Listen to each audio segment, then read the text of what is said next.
The interesting part, the one that struck me the most was the symbolism of her name and its actual use in mythology. Was that intentional? Thematically, what I wanted this movie to be was, it was almost a reflection of our collective circumstance. We were all stuck in lockdown and we didn't know when we were going to get out. And it's somewhere halfway between life and death, right? We're still all alive, right? But we're not really living the life that we knew.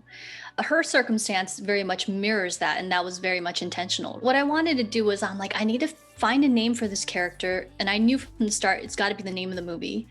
A name that conjures up the idea of not quite death, but purgatory or limbo, right? And so I was going through options, and the thing is, the more I thought about it, I was like, so her name is Charon, but misspelled.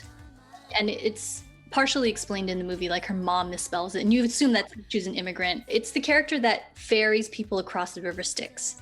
And that's pronounced like Charon, not Sharon. And the reason why that's significant is he's not necessarily dead, right? He's in hell, but he's not somebody who's died. And he's not in hell, but he's also not of the living. He's just in this perpetual path where he just ferries people across this river Styx. So he's on this track, this monotonous track, which is essentially what she is. She's on this daily routine, from this part of her apartment to that part and back. And the reason why that was also important to me was for the sake of the story, because the circumstances are so strange, they're so restrictive, they're so mysterious. I really wanted people who watch it to not know what's going on and to try to guess, is she actually dead? Is this even real? Is it a dream? Is it a simulation? I wanted everything to be on the table for like what's actually going on.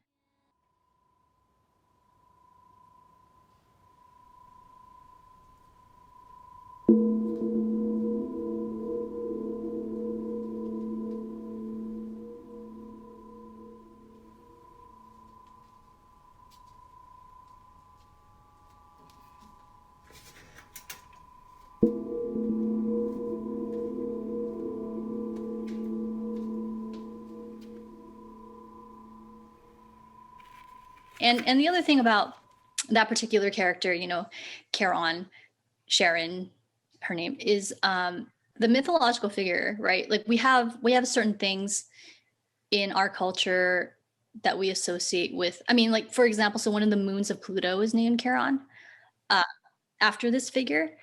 And in Chinese culture, there is the moon goddess, and she lives by herself with a rabbit companion on the moon. And she's a very, very lonely figure.